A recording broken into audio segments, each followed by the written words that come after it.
Good morning, YouTube. Is anybody here yet? We shall see.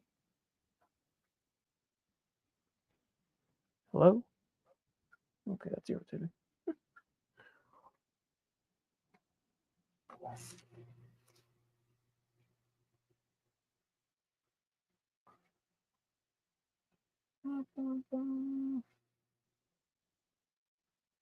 Okay, we're waiting to see if anybody shows up.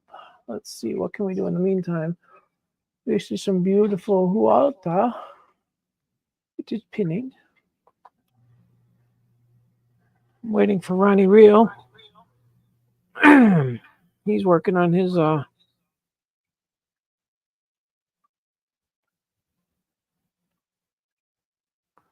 setup.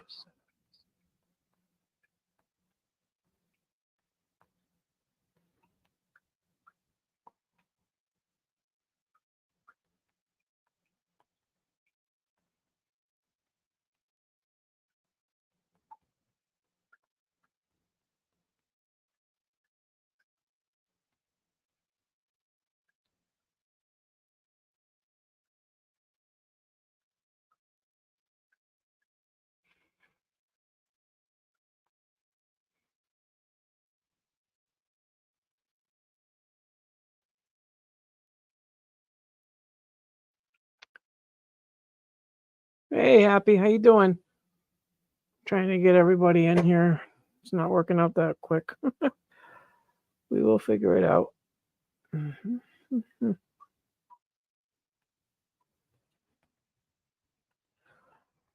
How are you?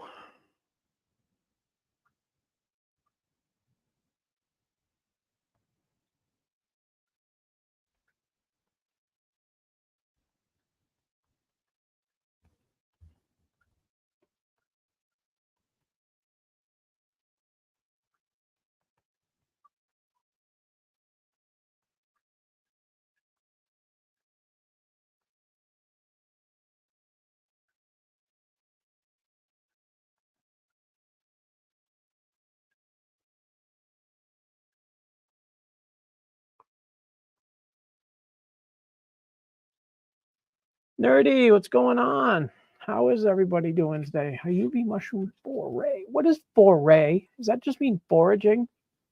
Because I keep hearing that term foray, and I don't know what that means. Is that foraging?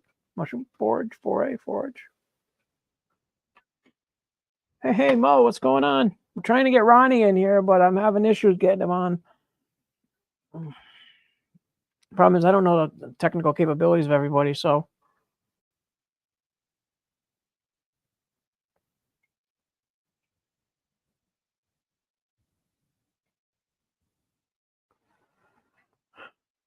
I can't type the link I gave you.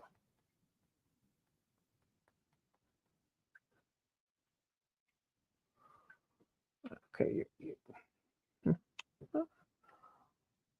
Okay. Puffballs.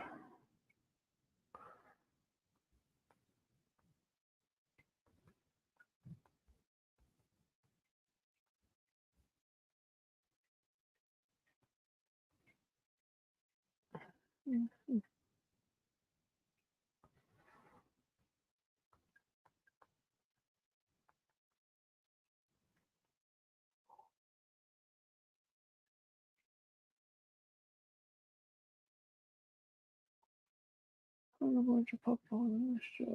Hello, everybody. Are anybody gonna come on here? Okay. Well,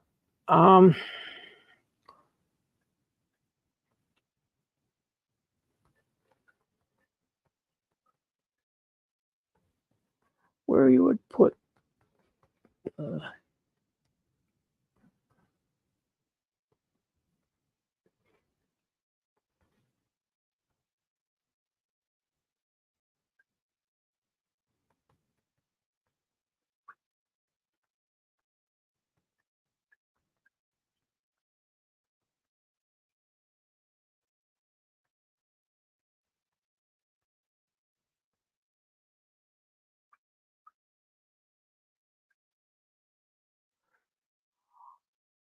You got knots. What kind of knots do you got there, Mo? Pretty sure that. Oh, okay. I don't know what that means. Come on, Ronnie. I'm trying to get you on here. I don't understand that, Ronnie.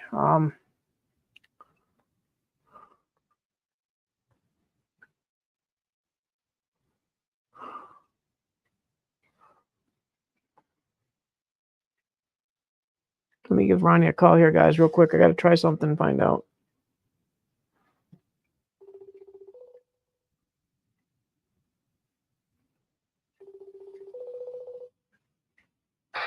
Hey, Ronnie. Okay, you got to go. You know that link I sent you. You know that link I sent you? What? Hey, that link I sent you. Yeah. That whole link, that HTTP thing, you're going to type that in the top bar of whatever search engine you have. Not search engine, but like if you're on Safari or if you're on Google Chrome or whatever, you know where you would type in www normally? Yeah, I did. I put the link in. It keeps saying site cannot be reached. Site cannot be reached. I logged on and just signed up for the StreamYard or whatever. Got on the StreamYard, and I didn't know where to put the smaller link in. There, you're typing that whole thing, right? The HTTP thing. You type it in http://streamyard.com. I did that on Google. That's what it says site can't be reached. No, you don't want to do that on Google. You want to do that on the bar above Google. Wherever Google says www.google, do it there. Google's a search engine. I know you don't want to use the search engine. You want to do it in your browser. That's what I saw now. I don't know how else to describe it. You type it in the browser and it comes right up. I've done it like 5 times. Yeah, I copied. I put the link in the bar at the top, search bar, and it says site can't be reached. But I'll try it again. I don't know.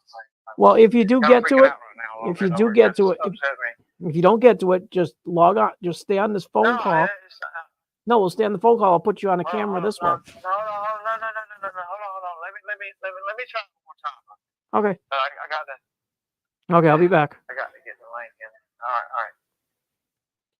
Sorry, guys. Trying to get Ronnie logged in here. How is everybody? How you doing, guys? Good morning and happy Sunday to all. MycoAlan here. We're working on getting Ronnie Reel in here as a guest. Oh, yeah, Nerdy. You should see what Mo's got growing. Mo's growing some nice ones. He grew some beautiful fruits a little while back. He was having issues with overlay. We ended up working that out with some fresh air increases and ended up beautiful. I got a little bit of a Hawata here. It's one of my little bag grows. It's just been pinning a couple days. I figured I'd show you guys that real quick.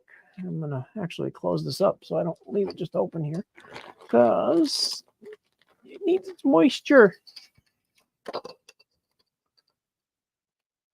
I don't know what's going on, Ronnie, with Ronnie Nerd. I'm trying to get him on here, but he says the site's not reachable or something. I've done it like 5 times. I'm trying to figure out. It always happens. We tried doing a practice run last Friday, and Trippy was on. He had no problem. I wish Ronnie was available so we could have done a practice. But we'll figure it out. Either way, we'll get him on. If we don't do it now, we'll do it tomorrow. We'll get him on live. I want to get him on and show people what he's doing. He's got some great stuff going on.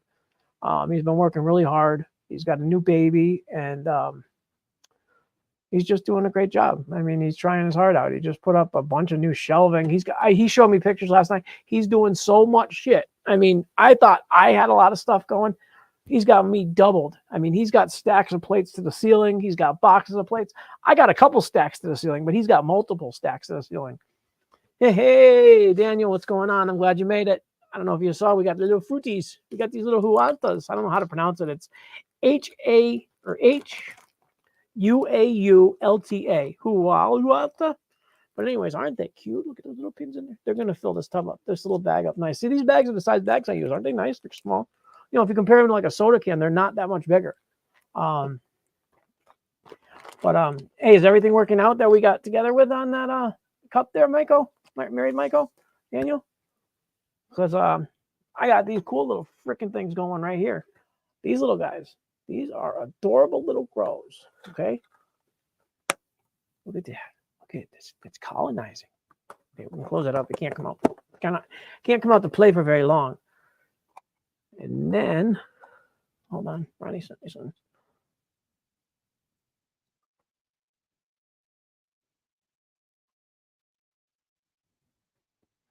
Let me do something really, really quickly and resend Ronnie this link.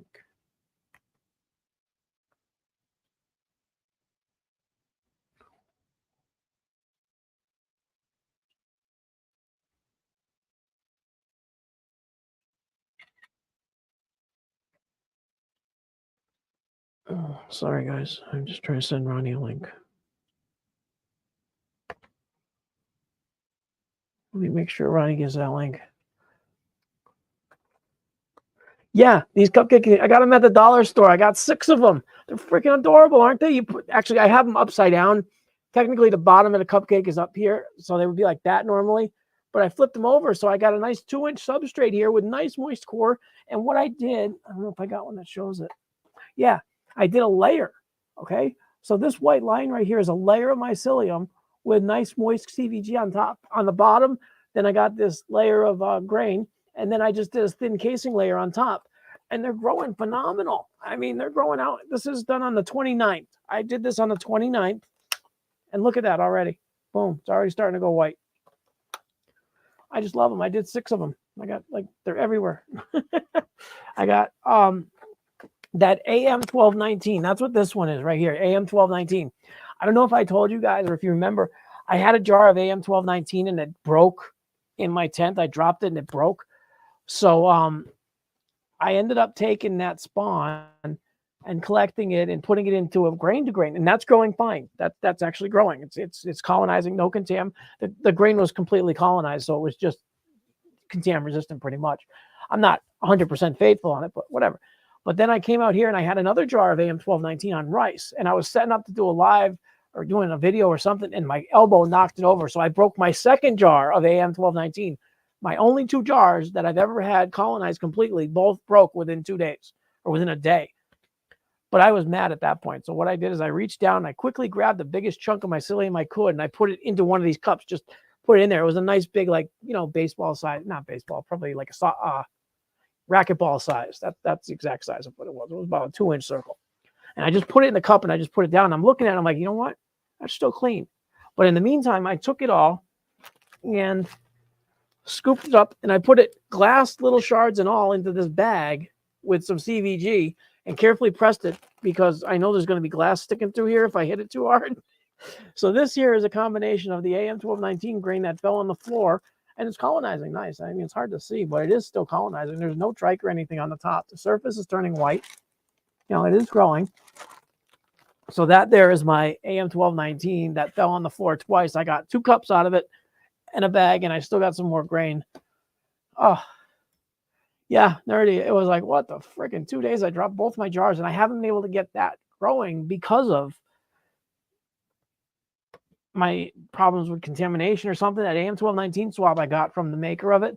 The original fruit AM1219 is a 1,219 gram fresh fruit of albino mystery. So he named it albino mystery AM1219. And he sent me a swab for kindness of his heart. Love the guy. I mean, I can't remember his name off the top of my head. I got it written down upstairs. But no, my floor is not clean enough to eat off of Happy. It's covered in dust and dirt and everything. But I ended up just getting the biggest chunks I could out of it and saving it. And just, you know, yeah, well, right now it's still growing. It's not contaminated. I mean, I can see beautiful little ropes coming through. I mean, I don't know if you can see them, but they're getting nice and ropey. Yeah. Turn that ring light off. What, they are growing out. Anyways, so what was I saying? Yeah, he sent me to 1219 and I put it on agar and it grew the first time. It grew out nice mycelium, but I was a beginner. I didn't know anything about agar and it got contaminated. I don't blame the swab at all because it grew first and then I screwed up and I transferred it. But I've always been transferring little bits of it over and over and over. And I had put a little bit to water agar at one point, maybe 3-4 months ago. And I noticed it about a month ago and it's still growing. And I put it on a plate and I got some out of it and I ended up spawning 2 bags with it, 2 bags of grain. and it grew, and it finally colonized. And then I dropped both jars on the floor. But anyways, last week we did some bags together. I don't know if you guys remember those cute little caps I got on them. Yeah, thank you, Daniel. It does, Mary Michael. Last week we did some bags together of Anubis. We did a Milo and a corn spawn to bulk in my new little bags with the new little filter tops. Well, I figured I'd show you guys how these are doing since last Sunday. Okay, so as of last Sunday, let's see if I can clear a little bit of the condensation off because they are doing absolutely wonderfully. You can see rhizomorphic growth here. Let me see if I can get some better light. Let's see if this will work. Nice ropey rhizome growth all along the sides and on top. This one here is the, I don't know, Milo. Yeah, this one's the popcorn. This is the other one. Again, growing just beautifully. Nice covering layer. And these little filters are working great. They're not letting any contaminants in. And this is a 1 week of growth from day one. They're almost fully top colonized. They will be going nowhere. They're already in their fruiting condition. So what I did is I did 8 more. I got Vader. I got Kid Gib. This one's got some really nice rhizomorphic growth on it. It's hard to see, but anyways, Vader, Kid Gib, Cosmic Ghost is colonizing beautifully. This is my Stormy Toke. I crossed Stormtrooper and Toke. So we're going to see what that one comes out like. And I got Snape. Now these I'm doing like a 1.5 inch to 2 inch substrate on. I'm mixing in 6 to 8 ounces of spawn, maybe 6 to be more like it, and then 16. They're about 2 pounds. They're about 1.5 pounds each. And then I got the albino chocolate crinkle brain. It's colonizing nicely. I'm experimenting with different heights of the filter, whether I keep them lower down here or higher up on it. So, find out how it goes best. And then I did do a big bag of my Hualta just to do a comparative grow. So I got the little bags. I got it back up here so you can see the difference. This is a normal, like a 10X lightning bag. And this is a little bag, normal, my little bag. So hold on, let me see what Ronnie's saying here.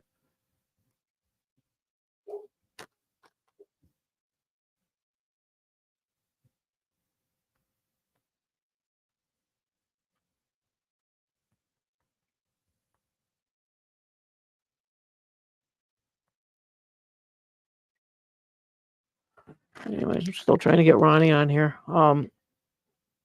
Anyways, yeah, those are my little mini grows. They're doing great. Thought you guys would be interested to see those. Ronnie, I know. I see you there. I'm trying to get you on. I don't know what else I can do from my end. I gave you the link, exactly what it told me to do. Basically, you go in your browser on like if I was on my my browser, okay, this is exactly what I would do. Let me try to show you in the video how to do it. Okay, so I got the link that I gave you. Let me go copy it.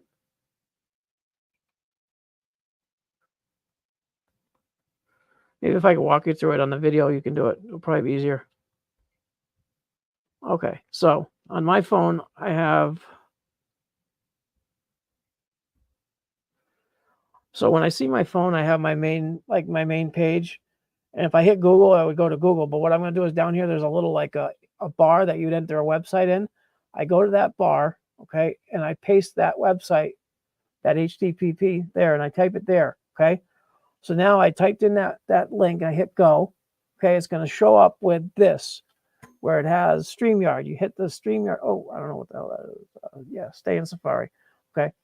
Then I hit this little thing here that says StreamYard, okay. I don't know if I can do it backwards. Yep. Okay, and then it's going to bring me to this, which it says upcoming, and then it says live stream MycoAlan. Over here, there's 3 little dots. You hit the little dots. You hit enter studio on the top. It's going to give you a mic test. You're going to skip all this in a second. Hold on 1 second. Okay, it wants access to use the camera. I'm going to allow it. I'm going to go down here to enter studio. Once you enter studio, Now I have two cameras showing. Sorry, the volume's good. I got mute my mic. So that's how I do it. I don't know. Android would be the same thing. There should be a browser bar. I don't have an Android. Like if I'm on my computer here, okay. Like if I'm on the computer, there's a bar up top, up here. Okay. I don't know which way to face this freaking camera. Okay. Hold on.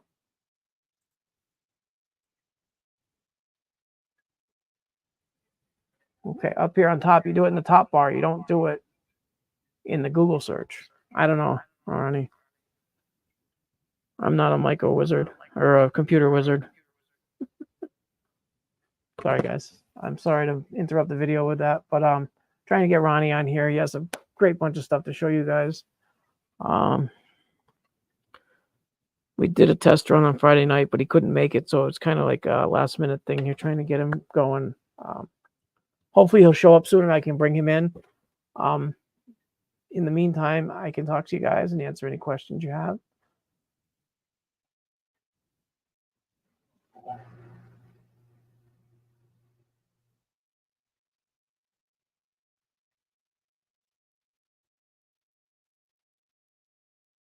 Huh. Okay, Ronnie. We can still do this. I don't know how. Ronnie, if you want to call me on a video chat, I can put the video chat up to my camera so you can show people what you're doing. Unless you want to just hold off and we can try to figure it out another way. Let me know in the chat what we want to do. I apologize. We can do a video, record a video. I can put it up on my YouTube channel for you later if you want to. Just send me the video and I'll put it up. I assumed Android was the same as iPhone or PC or whatever, but apparently it's not. So I apologize to you all for that. Can't believe StreamYard doesn't work on Android. If anybody knows anything about Androids and StreamYard, hit up Ronnie, R&R Shrooms in the chat. Help him out because I want to get him on here. If anybody else wants to come on, they're more than welcome to. Just let me know and I'll send you an invite.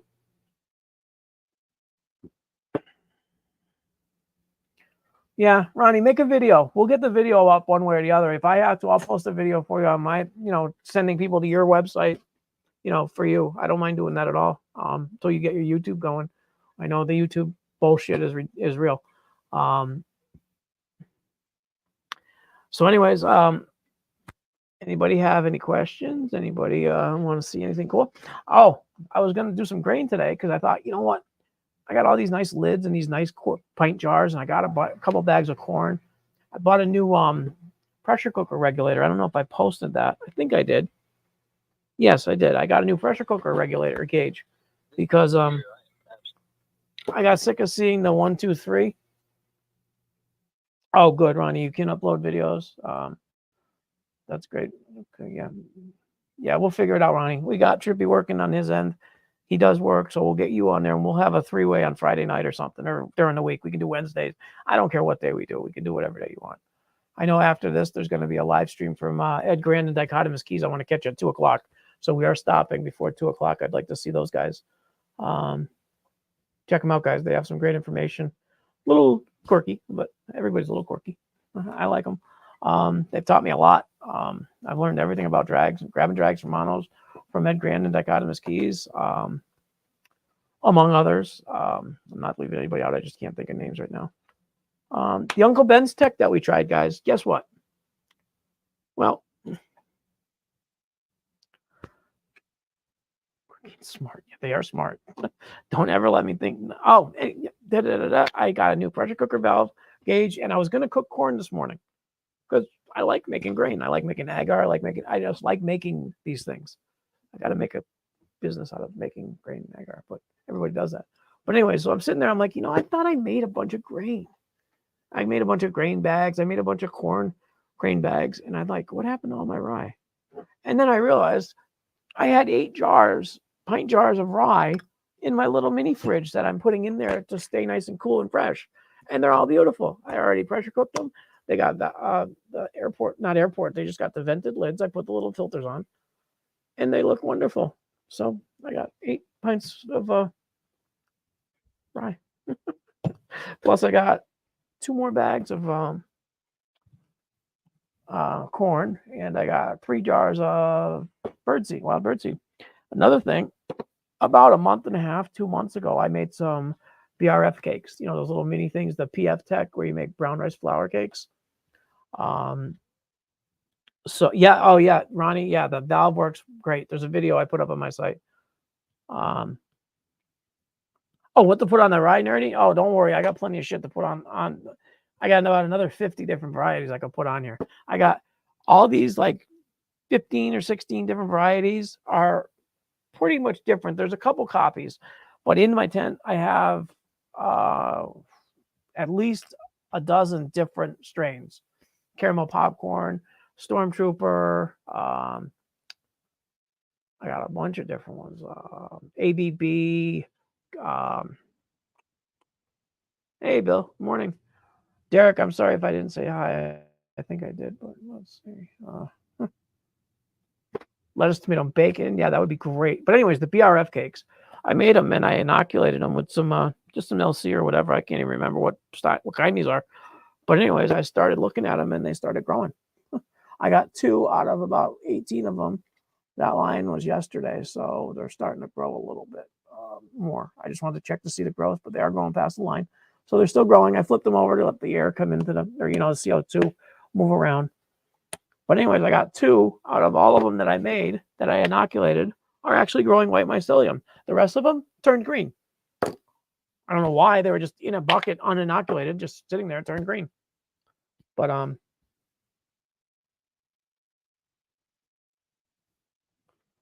oh, good. Did they fit? Did you get the right size drill bit? You need 5 30 for the airport or for the syringe filter, and you need 15 30 seconds for the the self-healing injection ports. But yeah. Marmar. Hey, Marmar. I'm so glad you guys are coming in and seeing this. Any questions, type them in the comments. If you put a QQQ or a question or something, I can see it better. Then I'll be able to address it directly. So anyways, these are kind of cute. These little BRFs, these are quarter pints. I'm just going to brood them out eventually. When they fully colonize, I'll do a little show and, show you guys what I'm doing with them. For anybody that hasn't seen yet, my Hualta is pinning nicely. It's getting some nice little pretty pins. They're small still, but like I was telling everybody, I use small bags. They're like about the size of a couple Coke cans side by side. These are my 4T size bags. My new bags don't have the filter patch. They are just like this with no filter patch, but I have these new top filters. No, I've seen these on bigger bags, like in Asian mushroom growing videos. But to find little ones, 1-inch runs for these bags.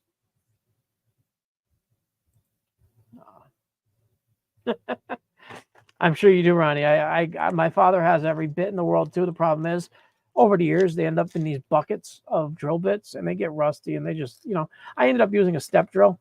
So I'm glad you had the right size drill bit. That's good to know. I don't know if I told you the size. That's why I had a lot of stuff in that package for you. I had t-shirt prints. I had drill bit stuff. I had scalpels. We're going to go over scalpels. All kinds of stuff that I needed to talk to you about, but I figured you knew most of it already. But yeah.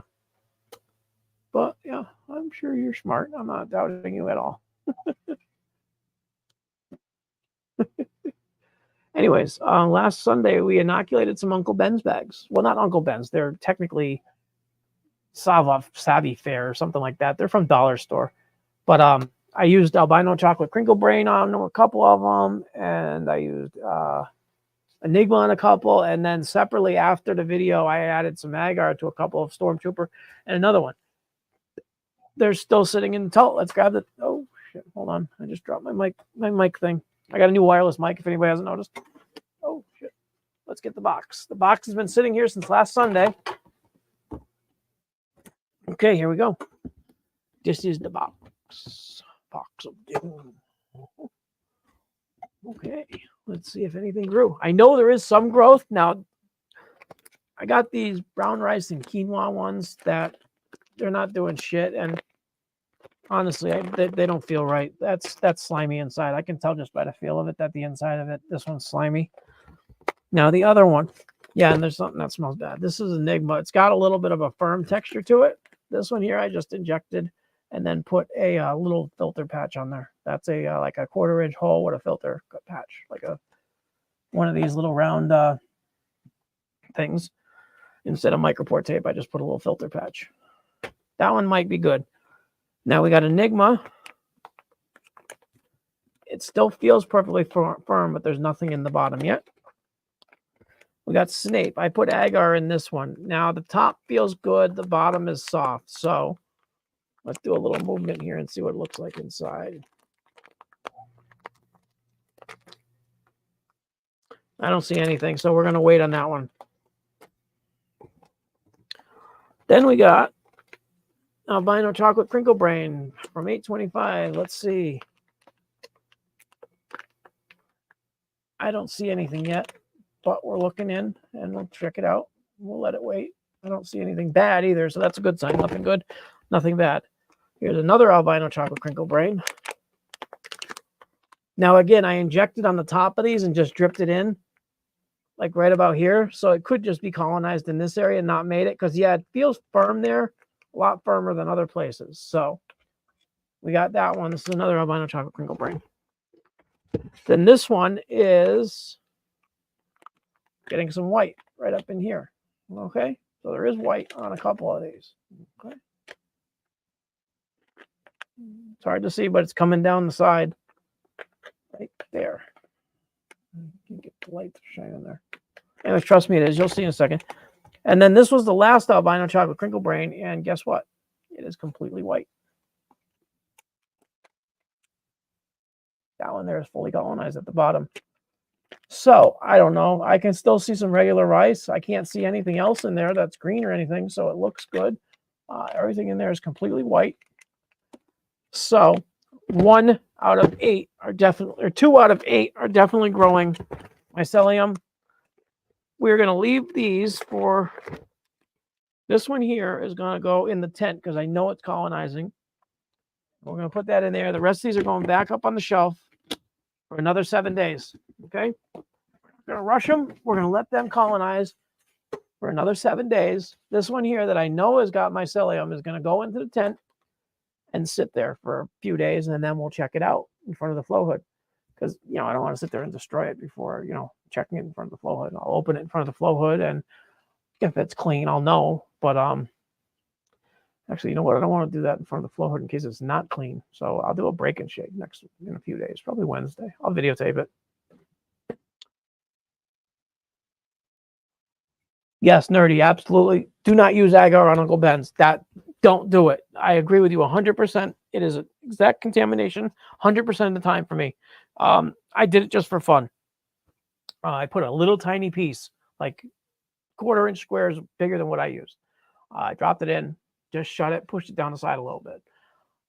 Yeah, so hey, 1 out of 8, that's not bad considering I'm at 0% so far. So 1 out of, let's see, 1 or 2 out, I'd say 2. Let's go 2. I think 2 of those are going to grow. I've gotten 2 out of over 40 bags that worked. Hey, Daniel, you got your t-shirt. Yeah, I'm glad. I hope it fit all right.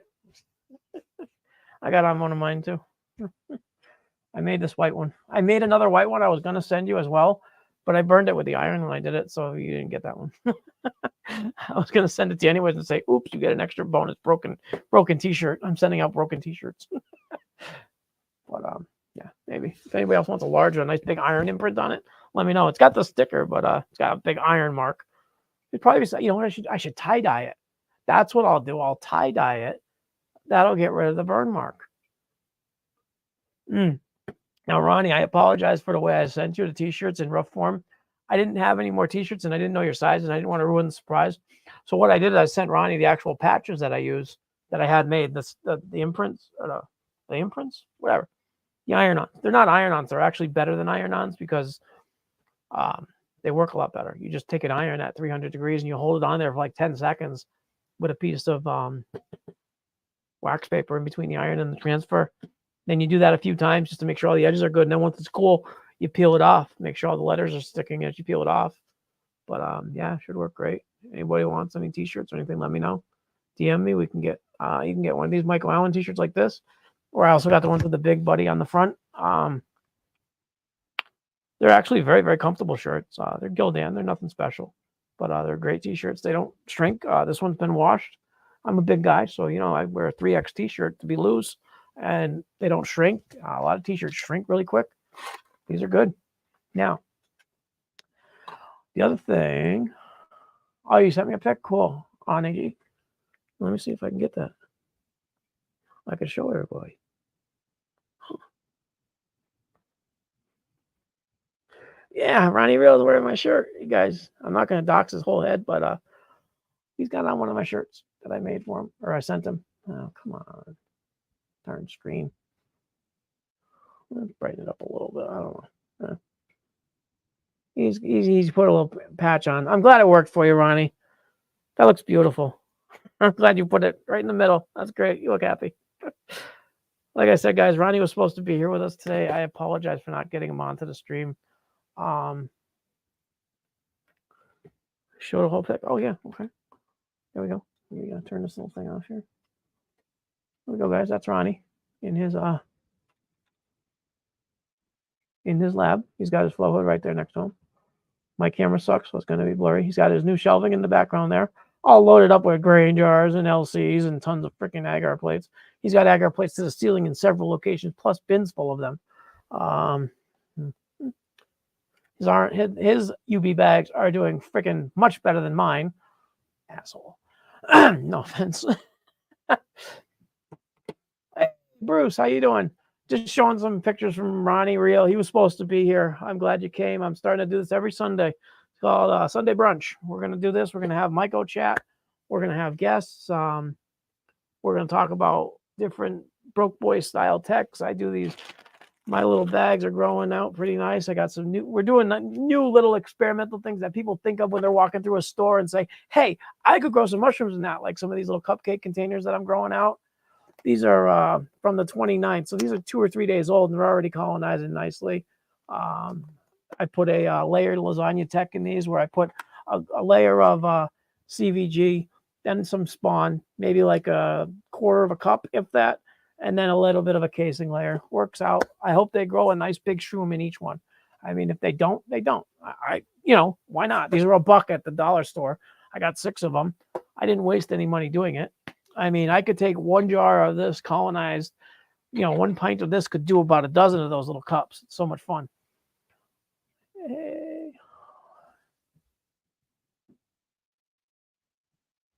Nice.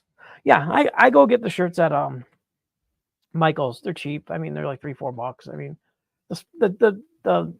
the iron-ons are like 6 to 10, depending on the size and the shape, and the colors and stuff. So no, I didn't get free cupcakes with it, Nerdy, but that's a good idea. I think it would be a little more expensive though, because I buy the 4-packs of like muffins, and they're like $6 now for muffins, $7. Can you believe it? They used to be like $2.99 for 4 muffins. I guess it's time to start baking again. I'm not gonna keep buying. Hey Kim, aren't they cute though? They're just these cute little like grows. I mean, if I even grow 1 mushroom, it's just I could do this, colonize this, and I could send this to somebody as a gift. I could put a little saran wrap over it or some foil, close it, tape it up. You get it. And actually, Daniel Cunningham, right? Yeah, I sent him one of these. Let me grab it real quick if you don't mind, guys. Excuse me. I made these up the first try. Now this one is in a bag because I didn't want to mess with it. I was playing with these top, but they're the food containers. Like this one here is a pint food container, and it's colonizing. I know it's a little slow because I don't know why. It's got like a 5-to-1 ratio in here. But I made one for Daniel when he won his giveaway. The first giveaway I did, he won. I made one of those up for him and sent it to him, and he said he got it, and it's still doing well. So I can probably mail one of these to someone if they win something, if I get some cool, portable mushroom farm. Well, I'm glad you're here to listen, Kim. I appreciate everybody that stops in. I mean, we got 15 people. I mean, we had 15 or so the first week. Then last week we had 7 or 8, and then this week, and we had more right after the stream. Other people got into it, so we had more that watched it. Just didn't come on the make stream. That's fucking beautiful. I like that. Now, you talking like taking a glass and ornament, or taking like one of these and putting a hook on it? That's a good idea. You could do like little globes. You know what? You gave me an idea, Savvy. You could get the globe, like the snow globes, but you know how the base of a snow globe goes in? What you could do is you grow in the base of a snow globe, that like one of those Christmas tree snow globes. So you put the base in, you put the top over it before you put it on the tree, and then you already have the mushroom going. So you do like 10 of them, so you know which ones have mushrooms, and then you put them on the tree with the mushrooms. That's a good idea. You gotta do it like a few days before Christmas, though.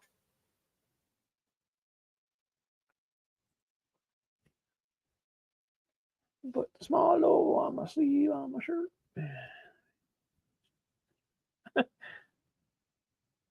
Yeah, I mean, I know having a big white golden retriever picture is not very mushroomy, but you know what? That's me. I'm about mushrooms and golden retrievers. So my name has the Myco, my shirt has the golden retriever, and that's just the way it is. If I have no problem with anybody loving whatever they want as their logos, so works out great for me. I hope it works out for everyone else too. Yeah, Saturday, that'd be very cool. Maybe we could work together, get something dope, figure out how to do it. But yeah. Thank you, Kim. Buddy's an awesome dog. He had a bath the other day, and I had some pictures up of him. It was just still damp. I dry him right away, so he doesn't stay damp. But he's a great dog. The next few days after a bath, he's so fluffy. He's like a big teddy bear, but he's soft, and it's actually so soft. I mean, he's actually happier than picking shit right now. Do I print them myself?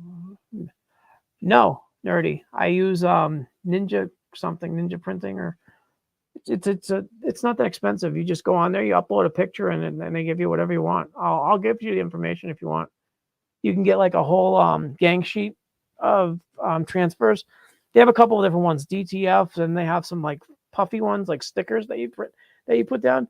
These are just like regular DTF digital, but they print them so you can have all white or all black or whatever, any color you want. Yeah, I'll talk to you on the DM, nerdy. We can get you the information on them. I know you do a lot of stuff with the Colorado Myco community or something like that. I can't remember. You can type it out there and show everybody where you're doing. He's doing Nerd Nature has a nonprofit for mycology and medicinal mushroom stuff out in, I believe it's Colorado, correct? Colorado Myco something. God, yeah, my head, I can't remember shit half the time. Oh, okay, yeah, no, yeah, you can use it. I just, if you wanted to ever get a gang sheet of stuff to practice, you can do any picture you want. You just send them a picture and they print it. So, and then you can give Colorado Myco League. Thank you, Nerdy. You guys check out Colorado Myco League if you're in that area. Nerdy's doing some great stuff with that nonprofit. Nerdy's got some cool pictures on Instagram. He takes little miniatures and makes little cute little pictures. I love them. He's got to make some more. Kind of upset about that he didn't make any more. But just kidding. But let's see. So we went over Uncle Ben's. We went over the bags. We went over. Oh, I've been hearing a lot of people talking about scalpels lately. Now, I have a few different scalpels to show you. Now, this is what they call a number 3. Okay, they have a 3 on them. Okay, this sucks that my camera doesn't show anything. They have a 3 on the handle. They're about 4 to 5 inches long. Okay, and they keep your hand really close to the front. So when you're working on something, you have more of a chance of getting into your like if you're putting a piece of agar into a bag, you don't want to have your hand over the bag like this when you're doing it. So you want to have your scalpel back a little bit and then flick it in so that you're not getting all kinds of other shit in the bag. Now, these are great. They come free with most scalpel blades. I got like 5 of these with my first order of a box of 100. Then I found a number 7 blade. Now, this is a nice handle. It's flat. Okay. It's got a decent balance. Had in it. Okay, we'll fling it around. Has a nice balance point right in the middle here. It's got a nice little groove right where it balances, so you can balance it. Okay, so if you're working with it, you can throw it around, and it works perfect. I love my bloopers here, huh? Okay, now where did it go? Hold on one second, guys. I gotta find that. Okay, got it. Trying to be cute and I'm being clumsy. Anyways, this is a number 7. It's flat. You can put it down on stuff. Like if you're not, you can just rest it like that. Now, I like them. They're great. They're a little bit, I don't know. They feel a little funny in my hand sometimes. But for flicking things in, they're great. Now, I found in the dental community this. Now it's round, so it doesn't sit flat. Okay, that's the only issue I have with it. What I'm going to try doing is grinding a little flat spot on here so it'll sit flat, but it's round. Okay, I don't know if you can see that. It's knurled at the front, so you know when you're going too far forward. So if you're not paying attention, you can feel the knurling. And I stay back at the back of the knurling unless I'm working really close on a plate or something. Then I can feel the knurling, and I know not to go too far. I love knurling. But then when I'm working to put something into a bag or something, I can sit there and just flick it in gently. And it's got a lot of weight in the front, so it doesn't fly out of my hand like the other one does. It's got a lot better balance. It sits in my hand nicely. I can grip it good. And I use 2 different blade sizes. I use a number 10 and a number 11. Now, I will put one on just to show you how easy these are to do. Now, it's going to be hard because I'm showing you how easy it is to do. Okay? When you're looking at the blade package, there's going to be a little part that's like overlapping. Always keep the short side towards you. Okay? Grab your blade. Okay? Look in the hole. You're going to put your blade. Make sure your angles on the blade on the back side is the same, or otherwise you're going to end up with a blade on backwards and it won't go in all the way. Then you just take it and you slide it in, and it clips in. Now this is a number 11 blade. Okay? See how it's pointy? It's really sharp, really blunt. Now, if you're going into an agar dish and you're trying to make a transfer out of agar, okay, you're going to get your plate like this, and you're going to go in. You're going to have to make a very acute, obtuse angle, acute angle, whatever. It's going to be a very shallow angle when you go in to cut it.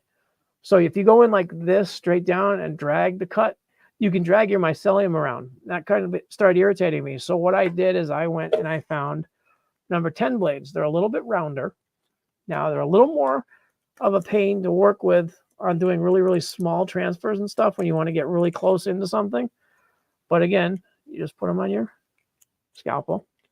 Okay, now if you notice the tip is rounded, okay, which that allows me to take transfers and do a more direct downward cut, and it still gets the flat part of the blade without dragging across the agar and dragging all the mycelium. So I can cut the mycelium in a downward motion and then scoop it up, and I have a larger area to hold the transfer. Now, everybody loves whatever size they love. I mean, I love both of them. I wouldn't say I use one or the other any more than each other.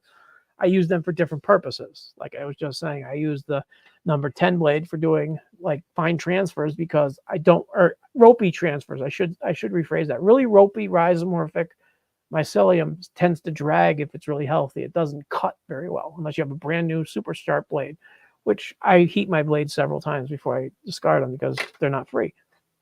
This one does that. It drags that mycelium across. Now, if I'm doing other work where I'm doing spores or swabs and stuff, and I want to take a fluff out, I got these nice little, tweezers. They got little serrades on the end, so don't try to do transfers with these.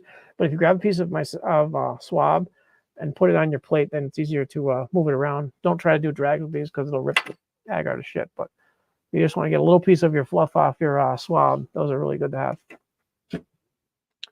Let's catch Cricut. Oh, yeah, Cricut machines work. Yep, I've seen those.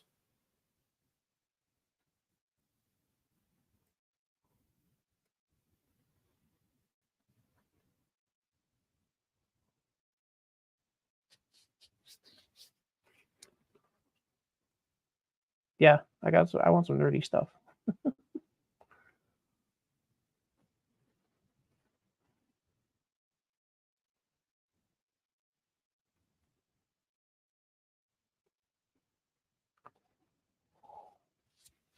I sent Ronnie a care package because we share a lot of stuff, and he sent me a lot of good stuff.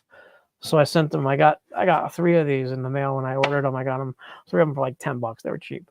They weren't cheap. I mean, but I got a good deal on eBay. Free shipping. They were $9.90 something or whatever. So I figured, you know what?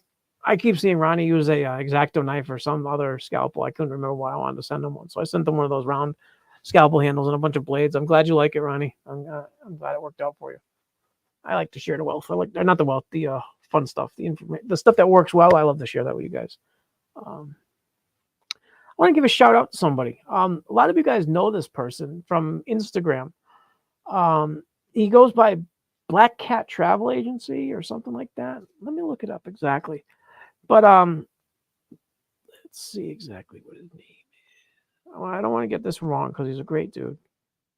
Black Cat Travel Agency. Okay. Happy birthday. Today is his birthday. Happy birthday, Black Cat. I wish you the best, and I hope you have a great day. Anyways, I just wanted to get that out of the way because... Oh, thank you, Kim. But hit him up, give him a like, send him some love, send him some information. I got some spore swabs I'm sending him just for, for fun. But yeah, great dude. Thank you, Derek. I appreciate you saying happy birthday.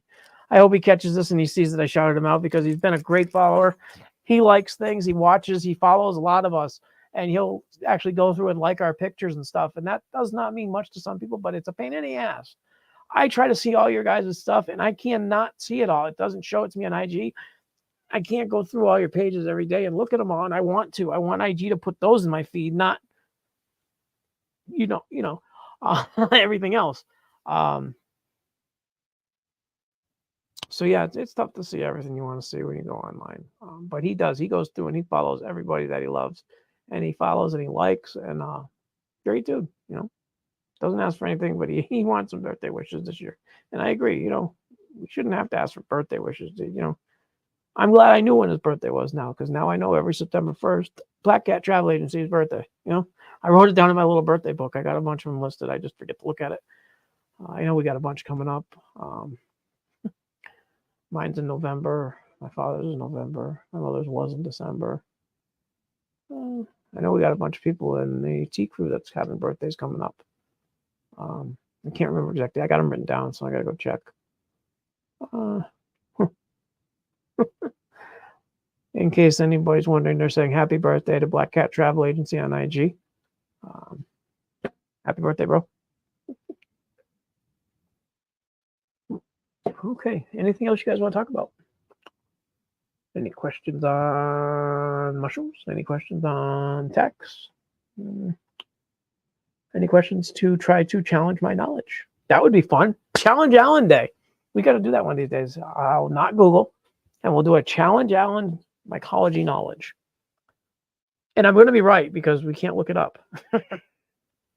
Honestly, between me and my buddy Ronnie, we know everything there is to know about mycology. You can ask me absolutely anything you want about mushrooms, and either him or I know the answer. Pretty much. How's the herb growing? I don't know. Ronnie knows that one. I'm just kidding. No, the herbs have not been started yet. I want to start them. That was just Friday. That was only 2 days ago I talked about that, I think, right? I haven't started them yet. Yeah, no, I just haven't started them yet. So somebody's asking me about the herbs. I put them away, but I got some chamomile, echinacea,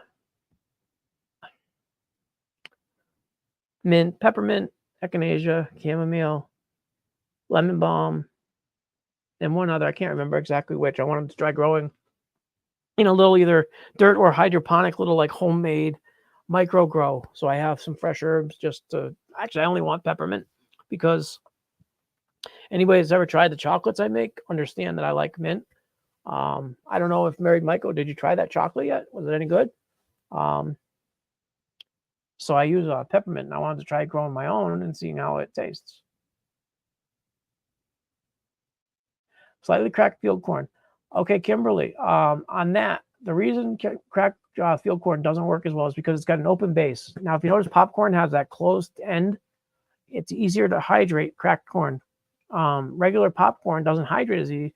So what happens with cracked corn is it hydrates so fast that you can't keep it together. So you really want to hydrate it a lot less.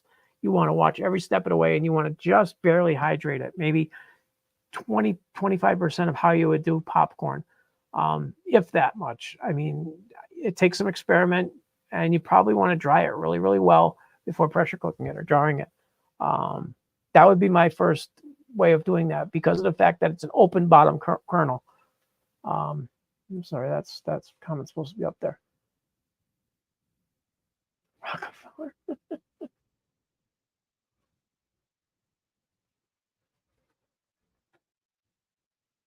Oh, that was great, R&R. Thank you very much for doing that.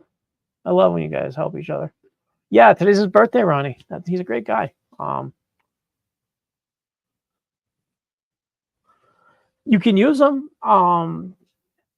Kimberly, you can definitely use the cracked corn. I would just leave them in with the regular. Well, no, I don't use cracked corn. I use regular popcorn and have good luck with that.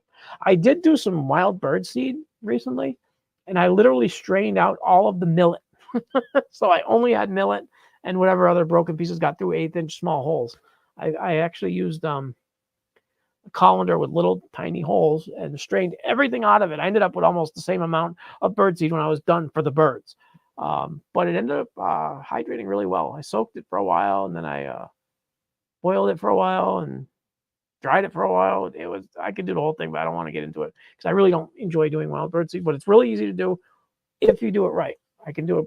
Hydration is, yeah, it's the key to all grains. You got to hydrate it. But with the cracked corn, it's going to hydrate really, really quick. So I would say boil it for maybe 5 minutes, let it dry, and I bet you could get it done there. But I'd take it, boil it for 5 minutes, maybe 10 minutes. Oh, wait, I'm thinking pressure cooking. Hold on. Probably want to boil it for about a half an hour, just boiling it. If you pressure cook it, don't pressure cook it for more than 5 minutes. That's what I was thinking, because I pressure cook my corn. Yeah, unless you're doing forced hydration, just boil it for like a half hour, and it should be good.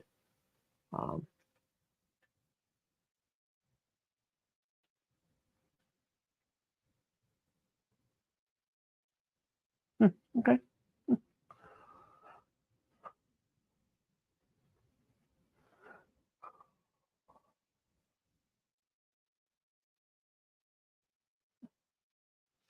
Anyways, yeah, with anything, no, you want to check your hydration. That's your key. Is like Ronnie just said, it's hydration is the key. If you get it hydrated properly, your sterilization is going to work better. Everything's going to work better. Mycelium is going to like it. If it's too wet and it's too slimy, it's just not going to work. Yeah.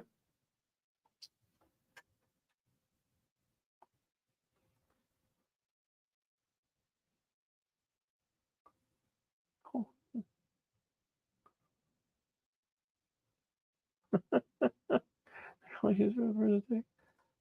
Yeah, exactly. They get the food the mushrooms want. Get rid of the birds. We need mushrooms. Hey, B, how you doing? Oh, gosh. But yeah, that would be my guess on cracked corn, is the hydration is going to be a lot less than popcorn. Now, I'm not saying it's less than anything. I'm just saying compared to popcorn, because popcorn has the closed end, so it takes a lot longer to hydrate, in my opinion, and from what I've talked to other people about. Whitebeard was talking about that as well, about the field corn, deer corn, whatever, because of the open end. I was actually amazed when he said that, because it was exactly what I was thinking, what I knew it too.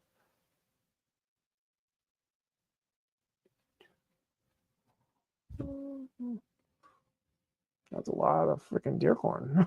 50 pounds. Well, yeah, you'll use it. I'm sure, Ronnie. Definitely will use it. Man, I'm still surprised at how well this one colonized.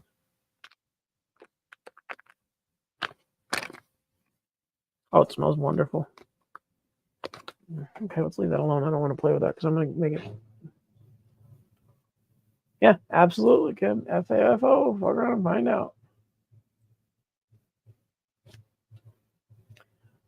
Yeah, I don't like the way that does that. When I click on your name, it erases it over there and puts it over there, but then I can't see both. You know what I did, Ronnie, is when I made the wild bird seed, I strained out all the small pieces, all the big pieces out, and then I boiled it. I forgot to freaking strain it off or to wash it off. worked out, but I ended up rinsing it before I boiled it. So I soaked it, and I forgot to wash it when I soaked it. So when it was done soaking, I had to wash it off and then put new water in the boil.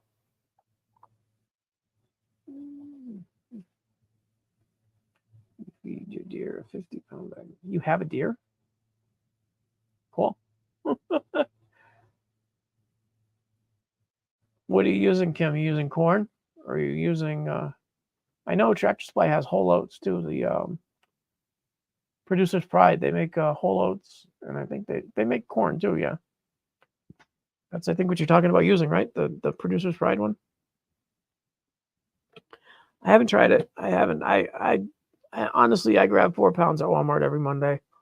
And if I have extra, I just let it sit there until the week I need it. But I have this habit of overdoing things. Like I found 8 jars of rye berries just sitting in my refrigerator down here because I never used the refrigerator until I made this. And I decided I'm going to keep it in the refrigerator. But after I did that, I forgot about it because I made bag corn and jars of wild bird seed, and I kept those in my inoculation room or my clean room. And I started using them because they came out perfect. So I started inoculating them. And let me grab one of those real quick and I'll show you how these are working. Excuse me. I can keep the audio with me, but I'm going to lose the video for a second. I'll show you what I'm doing in here.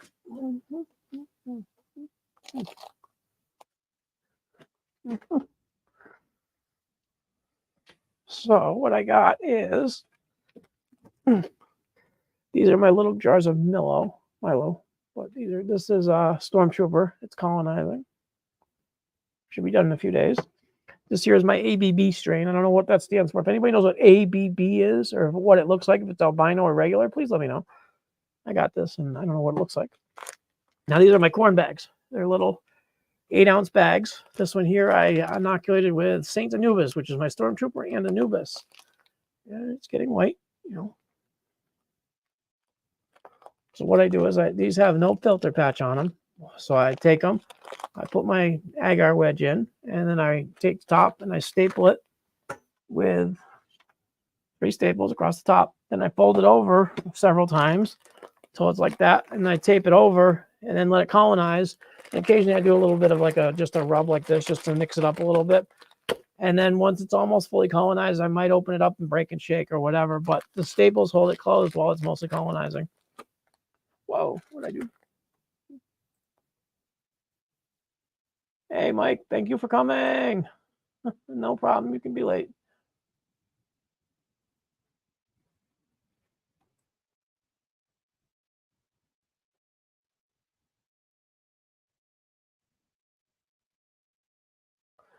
These Milo, these things here, they break up so nice. Actually, this one can use a break and shake because I'm going to be sending it. But if you see how easy these are to break, I mean, that's fully broken up now. I mean, these things, the middle is still kind of solid, but I could send this right now. This is perfect. It's almost ready to go. I'm going to let that sit and I'll send it tomorrow. This one here, I'm not going to break because I just broke this one yesterday. So it's already recolonizing since, 29th, 2 days ago. I'm sorry. So I did this break and shake 2 days ago. So it's almost back. This one here, I haven't broken or shaken because this one was just done on the 29th as well. So it's already growing quite a bit of my psyllium off the grains it started. But yeah.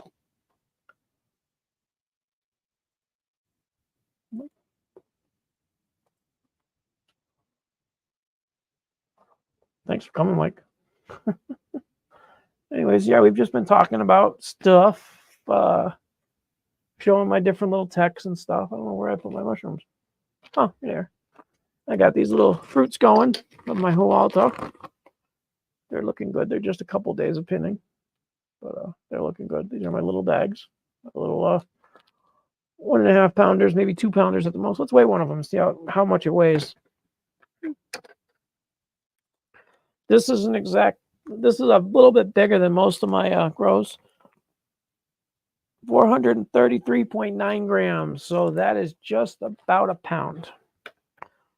Let's see, 1 kilo is 2.2 pounds. So half a kilo is 500 would be 1.1 pounds. So yeah, we are just under a pound with this bag. So that's including spawn and moisture and What do you think? So if you weighed one of the other grows I'm doing, these are like AM 1219, 338. So this one here is about maybe 12 ounces, 12, 13 ounces. So it's almost 3/4 of a pound. But yeah. Wayne, Myco, thank you for coming. Thanks, Wayne. Yeah, I'm doing well. Are you going on Ed's podcast later? I know he's doing that too with Patrick and Dichotomous. I thought I saw your name on there. Anyways, obviously, you. I'm not going to be on there, but I'm going to say hi because I like to watch you guys. I'll chat. Maybe someday I'll be worthy, but not until I get my studio and everything set up perfect. I mean, it's getting better. I emulated you guys with the backdrop here. I got myself a mushroom backdrop with some black lights, but there's regular lighting right now, so you can't really tell. But yeah, I got myself a mushroom backdrop. I think my audio is doing much better. What do you think? Is the clicking and all that stuff gone from the background? I got a lapel mic now. But what I found out is my camera has a mic, so I was actually trying to run off 2 different mics. And when I was on my iPad the last time, every time I would tap the screen, it was making that clicking sound. So that's what was being heard during that live. Oh, good. Thank you, Satter. I was kind of curious. It's hard to hear it yourself, because even if you hear your own voice, you don't sound the same. But let's get this organized. Yeah. So yeah, I got the mic thing set up. I got the camera thing set up. So I think the only thing I want to change is I want a better camera, because this camera has shitty focusing, and you can't really get any detail with this camera. If you get in close, it just kind of goes away. I mean, it was $10 on Amazon. I can't really complain. I'm cheap as fuck, so that's what I get for being cheap.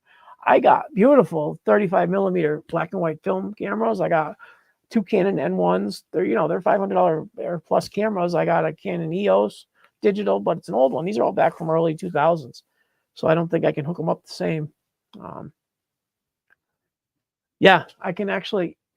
I got the black lights on already. It's It's actually very, very bright. Yeah, I got black lights behind it. If you ever do black lights on these things, if they're not too thick, you can put your black lights behind them, and then you don't turn everything in the room black. It just shines from the back. Or black lit. I shouldn't say everything black. I mean, black lit.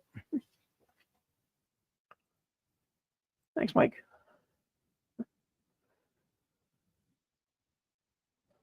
Oh yeah, I'm stepping it up. Yeah, I got.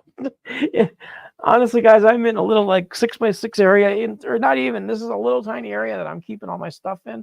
I got my desk over here with my secondary flow hood, and I got another table over here that I keep all my stuff on that I talked to you guys about, and then I got the computer table here with all my other stuff that I'm talking to you guys about. It's a disaster, but this is not my clean area. This is my preparation area, so I don't have to be neat here.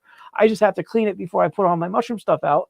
And then when I'm done here, it's all going to be put back. It's not going to stay out here. This stuff is out here for a little while I'm talking and showing you guys. It all goes back either in. I have a tent over here that has all my my grow stuff. Well, it's hard to see. There we go. Those orange things. That's what I want to say.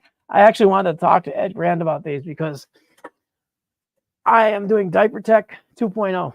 Okay. Now, I don't know if you guys remember in the 80s and 90s, there was TV commercials for the ShamWow. Well, these are the ShroomWows now. These are ShroomWow.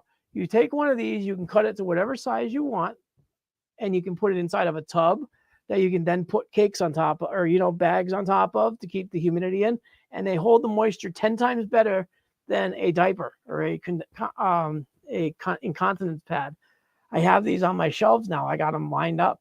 If you fold them in half, they hold the water longer, but they hold less, there's less surface area. So I have 2 spread out and 1 folded in half. And then I also have one of those in my my boomer bag, shroomer tub thing that I got, the mono tub I got. So yeah, ShroomWow. These are the ShroomWows. I was thinking of getting some of these in white, tie-dyeing them, but I'm thinking the dye would bleed all over everybody's mushroom grow rooms or their rugs. So we're not going to do that. But I did find them in different colors. I found them in white, purple, and red. So I'm thinking of getting a whole bunch of them or getting a roll of it and cutting my own. and selling them as diaper techs. Shroom Wow. I'll probably get a copyright infringement and go to jail. But yeah, the Shroom Wow moisturizer. But yeah, that's I wanted to send Ed Grant just as a joke to show him that yeah, that's it. I could get the MycoAlan logo on it. I could do that. I could just iron it on. But yeah, I saw those and I was like, you know what? Their name, you can ring them out and reuse them. Yeah, they're CMY. You guys remember that? I don't know what year it was, but it was old. At our local, I'm in Massachusetts, so we have New England. They have a thing in New England called the Big E. It's the Eastern States Expedition. It's a New England thing. Some of you might have heard of it if you're in this area. If not, whatever. But it's Massachusetts, Vermont, New Hampshire, Rhode Island, Connecticut, New York. They have all the state buildings there that they do the display of what their state is known for. And it's a lot of fun. It's expensive, but they have a fairground. They do like livestock stuff. Then they have other parts of times of the year. They have like a home show. But every time at the Big E, Eastern States, and at the home show, you got the booths with the guy with the little microphone trying to sell you ShamWows and the ultimate knife that you'll never, ever, ever have to sharpen. And it's guaranteed forever, except for I think they went out of business, so you can't get them anymore. So I guess forever didn't count. Just like Sears. All Sears batteries are guaranteed forever, and so are their tools, but they're gone. There is no more Sears. Sears and Roebuck. But yeah, that was when I saw those. I was like, you know what? Those would work a lot better than a diaper, because I was having a problem with that diaper, incontinence pad, whatever you want to call it. Inside the incontinence pad or the puppy pad or whatever you call it, you got to get the unscented ones. They late night. They have this stuff in them, but it tends to slip and slide different areas of the pad. So if you fold it or if you move it or whatever, yes, if you just put the pad out nice and neat and unfold it, that's great. You can put water on it, it stays. But if you do any, I don't know how to put it, low-tech work where you're moving stuff around a lot, or you're changing things, or you're trying to do something and not, or even if you wanted to cut one into a smaller size, because you don't want them just, everywhere. You want them where there's no totes. Like, so if you have a tote here, you don't need a pad underneath it. You need to put a pad on each side of it. So what I'm doing is I'm putting my bags in the tent with ShamWow cloths in between, nice and wet, so that they're not wasted on, underneath the bags. On a couple shelves that are empty, I keep full pads wide open, or not pads, the ShamWows. Yeah, Kimberly, we have like 4 of them in our drawer. Every year we used to buy one, and then they would die or they'd break. But yeah, they'd cut a brick and then they would do a tomato. You know what? That doesn't really work in real life, because after you do that, after 5 or 10 years, the brick wins. But yeah, they're good knives. I mean, they do work. Yeah, they're still sharp, but the knives don't like bricks. I mean, that's a little bit of a. But yeah, I've cut absolutely everything with those knives. I've cut wood with them. I've cut plastic. I've cut like a cutting board material, because I was doing RC cars for a while, so I was cutting all kinds of stuff. Carbon fiber. I cut carbon fiber with them. Yeah, those knives, those were freaking amazing. Yeah, they had those, I think, at every state fair in the world. Those knives, the ShamWow, and then the mop, whatever that mop was. There was a certain mop. You just broke them, it's still sharp. So you go to a fair and you bring it with you. They should give you a new one. That's what they said. They said for years, you just bring it back to the fair. If it's broken, then they'll give you a new one, or if it's dull. I know we used to do that for years back in. I was born in '76, so by the time '80s came around, I was only probably 89. I was probably starting to realize when I was going to these places, like when I was 12 or 13, because I turned 13 in 1989, 90. Was 14. So yeah, I started driving in 92. So yeah, I was paying attention probably by about the time these were in the. Thanks, Mike. I make it myself. I sell them too, or sell either the shirt or the logo if you want to just iron it on yourself. But you don't guarantee if it's going to work, because I'm not doing it. So that's what the bonus of buying something from someone else is. If I sell you this patch and you put it on to mess it up, you got to buy another patch. Now, if I sell you a T-shirt with a patch on it and I screw it up, I got to replace the patch before I even mail it to you. That's why buying stuff is sometimes better than doing it yourself. If I'm giving them away for free, yeah, that's different. I would just give it away to somebody. I was talking, who was I talking to? Oh, I was listening to some comments a guy made on Instagram yesterday about how people are actively buying things from some people and then asking other people for advice. Like, that's kind of rude. I'm purposely telling you I'm not going to buy your product because I'm buying it from you're company A. So I go to company A and I say, you know what? I really want to get some substrate, but I'm going to go to company B and buy it instead of you. And then you go buy it and something doesn't work. So you go back to company A and you say, I got this substrate from them. Can you tell me how to grow my stuff? And I'm thinking, you know, how would it feel if you went out to and you bought tomato seeds or you bought cucumber seeds and you screwed up the planting? Do you go back to the place where you bought the seeds, and because you screwed up planting the seeds, you get your money back, or they're going to give you advice? This is the only field I can see. Like even like beer brewing, if you screw up your ingredients brewing beer, they're not going to give you a refund on your yeast or on your malt extract or your bottling stuff. If you screw up bottling, you're not going to get free caps. This industry, people expect free stuff if they fuck up their cultures, which I don't understand that. Or if you're PCing something and you do it wrong and you contaminate. And now if I sell you something and it cuts to you and it's green, that's different. But this hobby, it's weird. People expect stuff to work 100% of the time, no matter what the situation is afterwards.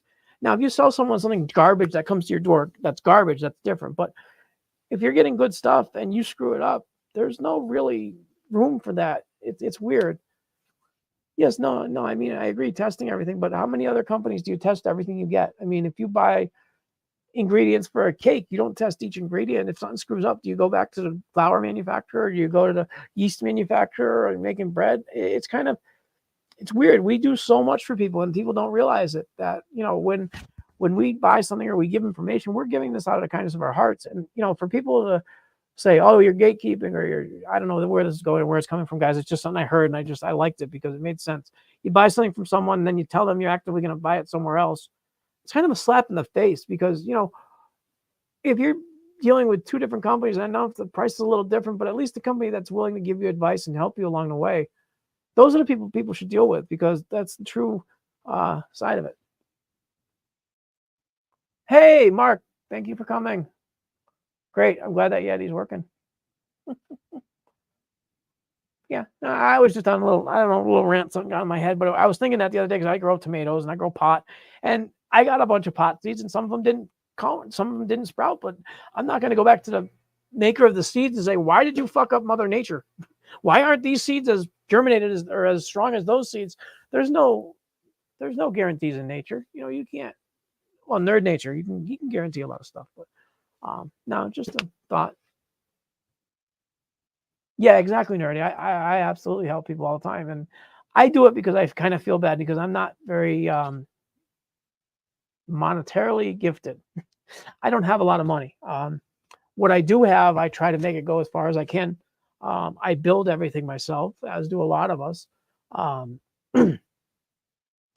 And I pay back people that have been kind to me with information by trying to give back information.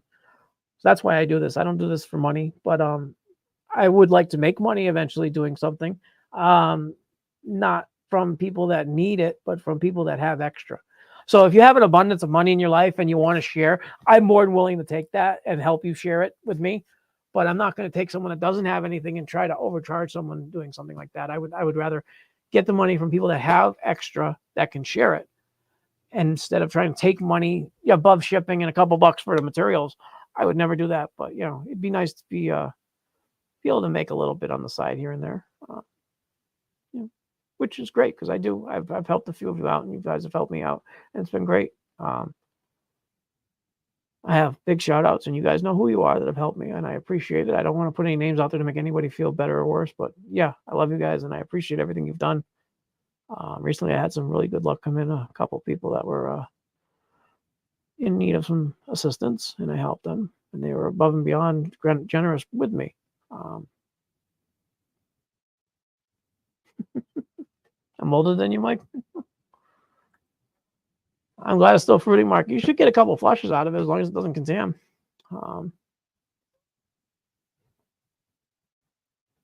Yeah, that Yeti is a good grower. It's a nice fruit. I like those. Those are beautiful fruits.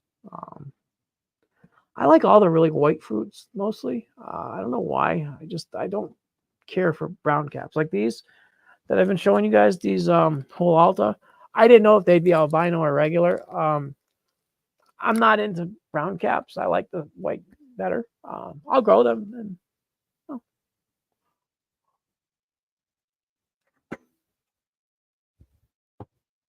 Thank you, Kimberly.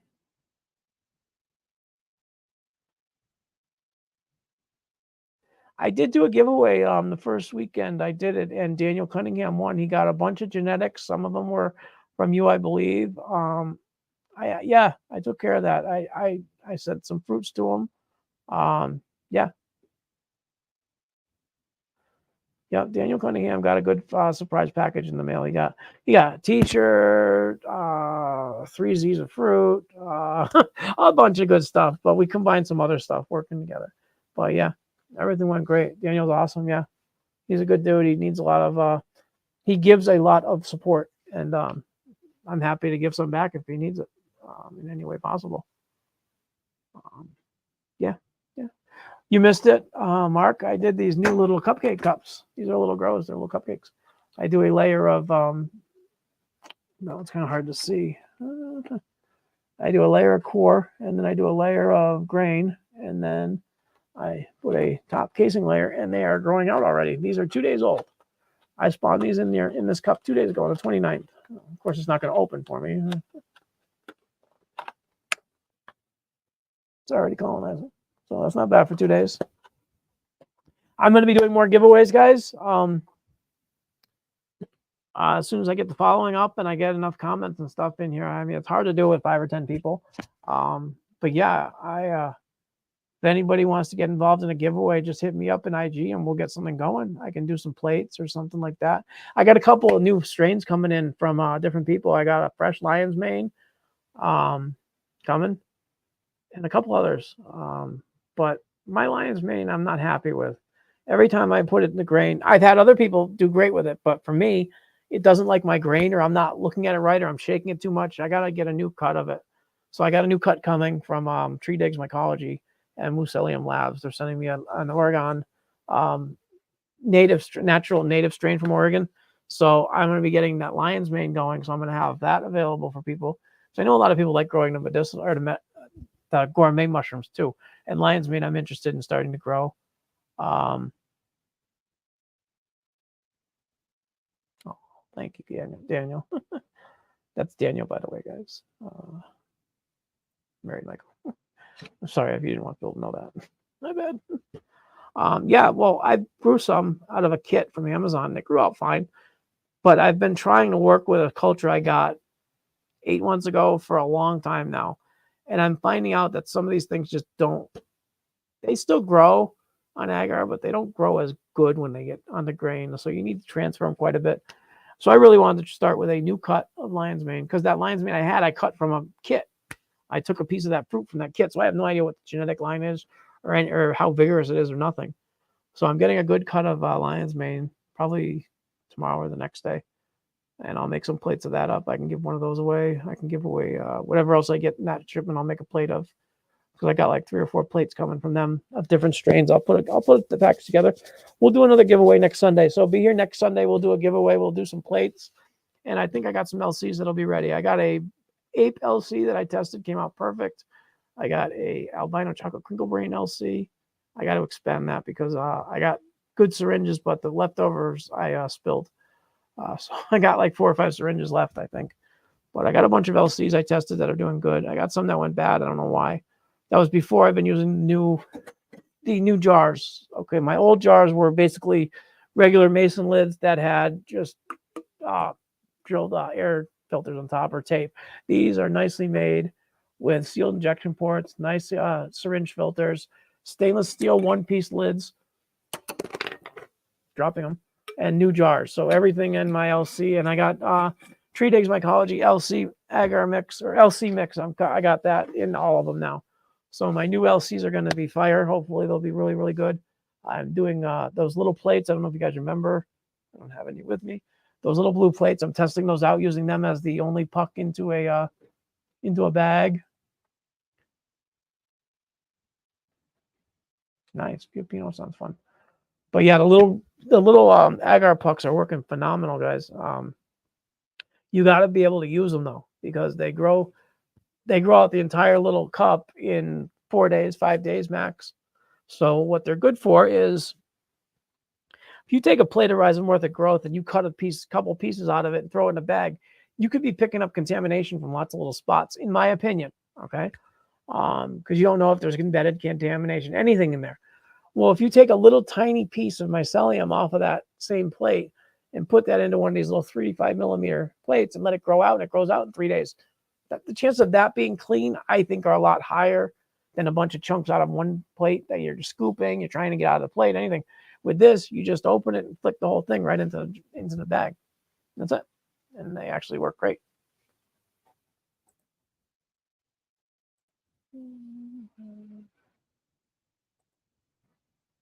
Mark, I hope they follow you again. Oh, thank you. Spore friends from me? From you? Did I send you spore prints? Oh, anyway, yeah, cool. Oh, Nerd Nature, yeah, because I don't think I sent any spore prints out. I did do some spore printing on Petri dishes. I took a new Petri dish and I put mushroom caps in them and let the spores fall in there, and then I put the lid on, and then I got a spore print in the Petri dish. Then you can just either scrape some off, or you can put some LC in there and scoop them up and suck them up or whatever. Trying to figure out a way to get a lot more spore action, because I want to do more with multi-spore work to get different pheno hunts and stuff like that. Because a lot of all the stuff you see growing here is just monocultures. They're one look, and that's all there is to it. Like this one here, this Hualta is from rhizomorphic plate. That's a T0, or T1, T2, T3 plate or something, an F1 or F2. It's not going to do a bunch of different phenotypes. You might get an occasional weird one, but they're all going to be pretty much the same. And I like the multi-spore. Let's see. Oh, okay, Mark. Yeah, I forget. I'm sorry. I have a horrible memory, and I forget to write things down. I would write things down to remember it, but I forget to do that. That's how bad my memory is. I'm surrounded by woods, Nerdy. I have a lake on one side. I got woods all around me. My lawn, I do get some, I don't know what you'd call them, grass mushrooms. I don't know. They're just regular, they're called lawnmower mushrooms or something like that, or grass cutting mushrooms. They got some weird name locally. They happen every time you mow the lawn or it rains. They're actually known for coming up when the lawn gets wet or you mow the lawn. But I got woods all around me, and I have no idea. I can't walk around for too far, though. That's the problem. So I'd probably be good for walking straight for maybe 10, 15 minutes, and I'd have to sit for 20 minutes. So it'd be kind of cool to go out and find someplace to chill, but I don't know the area that well as far as out in the woods. Fairy rings. What are fairy rings? I know what a fairy ring is technically. It's the ring of like mycelium that grows or around a mushroom or something, but I know what it would look like because I've seen pictures, but I don't know what it would be defined as. Sorry, I'm reading this comment that Derek just put down. And so, oh my God, I haven't even touched my vape the whole time I've been down here. I don't know why it's leaking all over the place. I must have broke the glass. Yep.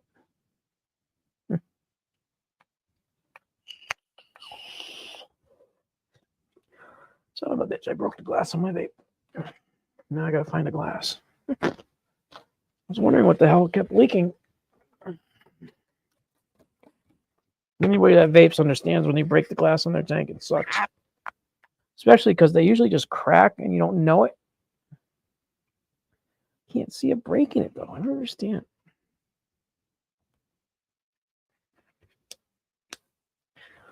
I don't see a break, but yet it's leaking out everywhere.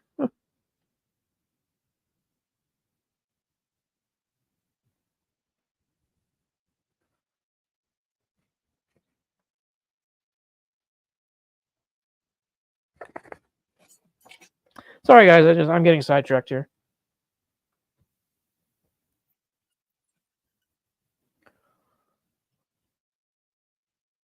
It's not a break. It would be catching on the lip. Let me clean it up a little more and see if there's something going on here. Sorry, guys.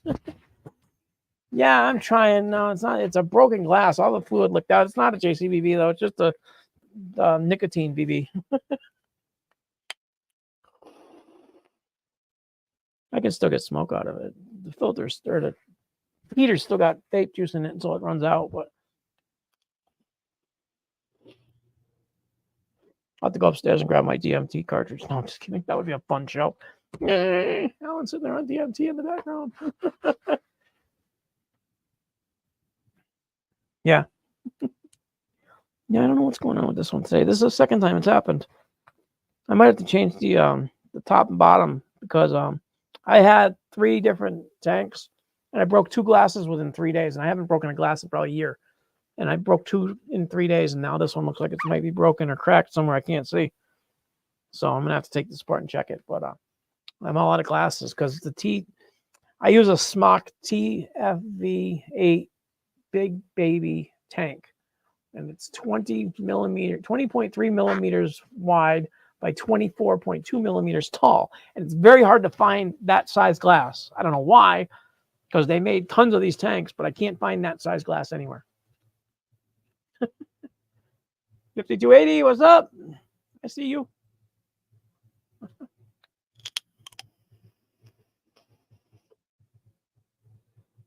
Yeah, we'll do a little smoke. Nobody will really know what I'm smoking. I'm smoking pot. No, not. Oh, the girls are doing absolutely wonderful. This is the first time I've had big plants like this, and the colas are just so much different than when you have like a little little grow in a bucket or a 5-gallon pail or whatever, and maybe you have like a 3-foot diameter grow, 4 feet tall. These things are 12 feet tall out there, and they have maybe 50 to 100 bud sites on each one. And holy shit, it's amazing. It's there's little white. I don't know how, what are they called? The little white things that come up at the bud, the pistils or something like that. They're not like the female white, 2 little white hairs. These are up at the top of the bud, growing in between all the little new growth green leaves. So it's the bud. I know what it is. I don't know what it's called, but they're getting it on every branch. Every freaking branch has 2 or 3 different branch sites. I pulled off a lot of fan leaves. Probably the first 3/4 of the plants, I pulled all the big fan leaves, the single leaves on the. When the main branch comes up, you get splits. Well, one of them's a fan leaf, and then the other one's a bud leaf. So I took all the fan leaves off. I believe it's sativa. They are called Phase FTC by Symbiotic Systems. I was gifted the seeds from Silly Mike on Instagram, PSYLLIMYC. He sent me a bag of seeds for free, just because I asked him if I could, trade him some genetics for my mushrooms and stuff. Because at the time I had nothing to buy seeds with. Seeds are expensive now. So he sent me a bunch of different sample packs. He gives out free seeds every Sunday. Sunday evening or Monday evening, I forget. Sunday evening at 9 o'clock, he does a live IG and he does giveaways. So if you guys ever want to check him out, no, they're not amber yet, Mike. He's a great dude. He said, and then about a month ago, I got a package in the mail, and he sent me about 6 or 7 different strains that he crossed himself to try out next year. He said, "Here, I got your seeds for next year to try out." So he's a great dude. He just sent me a bunch of seeds. He loved the way that mine grew. So that's great. So yeah, so it's gonna be fun. Yeah, there. Okay, thanks, my guy. I really don't know much about the strain. The guy that made them sent me some pictures, but they just look like pot to me. I mean, I don't know that much about pot. I know what it tastes like. I know what it smells like. I know how to grow it. I just don't know the details of each strains. There's thousands of them now, so I don't know.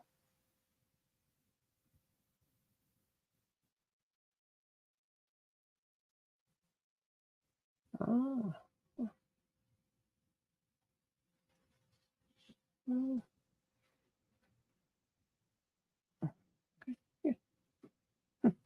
Sorry, I'm just trying to catch up on the chat here, guys. I don't know what everybody's talking about.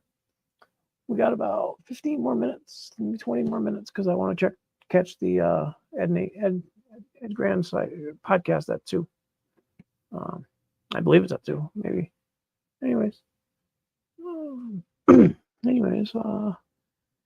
does anybody have any ideas for next Sunday? What they would like to see? Anything they would like to see? I can put together some text. I can put together some information. Anything you guys want, I'm more than willing to test out.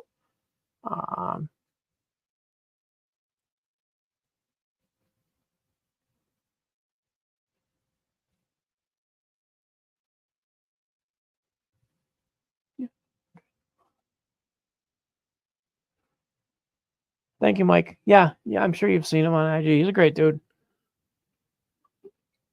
I miss a lot of his podcast because I was going every week for a while, but then I get into my own thing. I'm trying to do stuff for people too, not poor people specifically, but like this.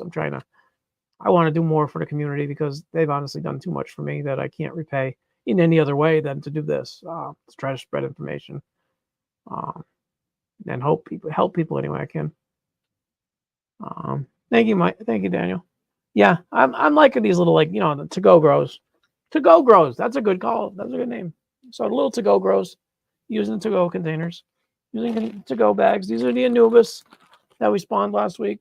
So these are going good. I'd say next Sunday they'll be fruiting. They might be fruiting before then, but they'll be pinning by next Sunday. Or they'll be pinning before then, but they'll be fruiting by next Sunday. This one here is almost completely colonized. There's one little spot right here that's a little bit not done yet, but I can't believe how quick that was. That's 7 days. So in 7 days, both these different things totally covered the top with white puppy mycelium. And it is mycelium. It's not a mold or anything like that. Because on the sides, you can see the rhizomorphic growth right here. You can see oh, there we go. Look at that right there. Boom. Those are nice, pretty ropes, aren't they? Look at that ropes coming out of that freaking green bag. So anyways, on the top, they're a little fluffier, but, tomentose, rhizomorphic, it's everything. But this is all completely nice and beautiful for microscopy studying. All those nice, beautiful lines of mycelium. You put them under the microscope, that's all. And then this was my AM1219. This was one of the floor jars that I dropped on the floor.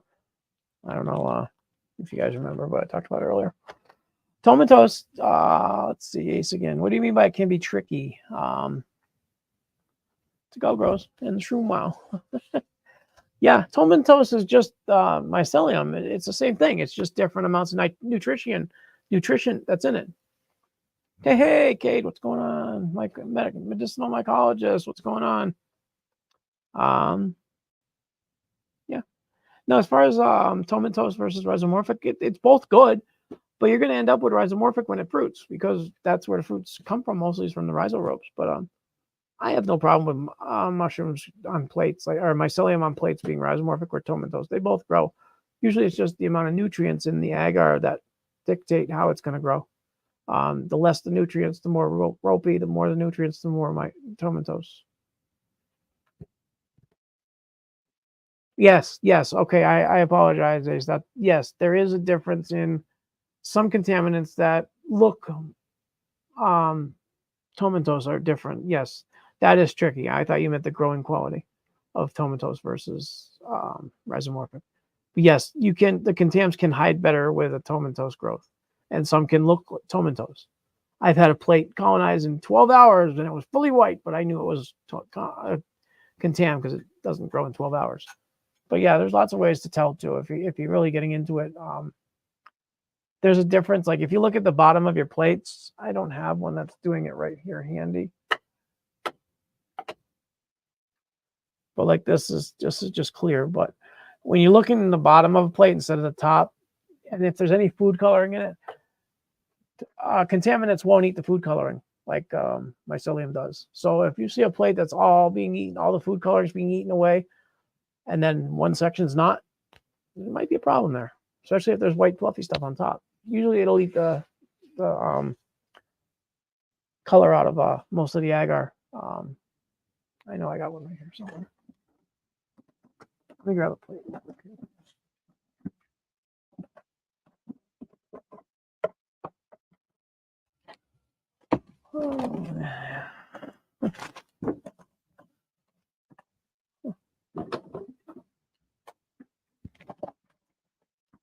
These are all fully colonized.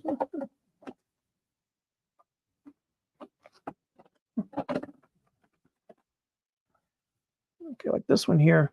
See how it's pink in the middle? This whole plate was originally pink, and as it grew out, it ate away all the coloring. Now this one happens to be perfectly fine, but you would notice a lot more pink on the sides. Like it works better with blue plates. I had some. Where'd they go? Hold on.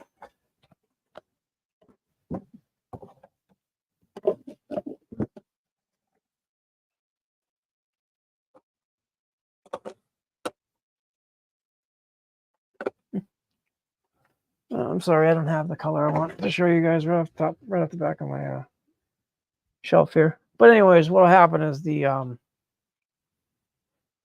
color will stay where it's got contamination sometimes, a lot of times.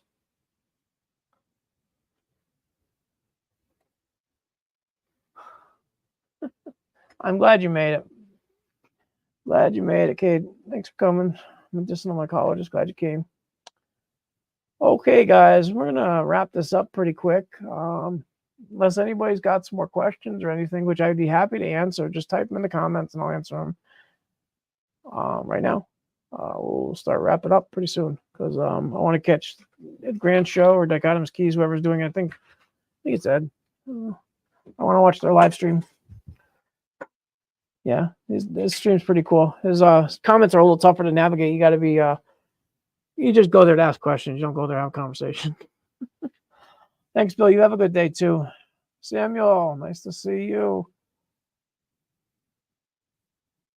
Oh, DM me or make a comment. I'll show you. I'll send you a link. It's just if you look up like Sham Wow on like Amazon, you can find them. These were like I got mine on eBay. I got 6 of them for $8 or $7. I got them cheap. They're knockoffs. I don't buy the actual Sham Wow ones. Those are outrageous. Just they're called I don't know what they're called, chamois cloths or super absorbent cloths or something like that. I can post a link. Hey, Mr. Grand, thank you for showing up. Oh, yeah, I was just telling everybody I gotta let go. So I gotta go so I can make your live. Just thank you very much for coming. I was just telling everybody to go see your live. Thank you for coming. Hey, Mama, nice to see you. Thank you for coming. So anyways, guys, yeah, head on over to Dichotomous Keys, Ed Grand and Patrick's live stream at 2 o'clock. He'll be on YouTube next and get some really good information from them, guys. I appreciate you all coming. Hey, Mama, Satterwolf, Kimberly, Mark, Bill, Ed Grand, Mark Zamaron, Ace, Samuel, Bill, Mike Barball, Derek, Daniel Cunningham, Ronnie, Nerdy, and everybody else that came. Thank you for coming. I hope you guys gained some information out of it. Thanks, Ed. I appreciate that. Have a great day, guys. Much love.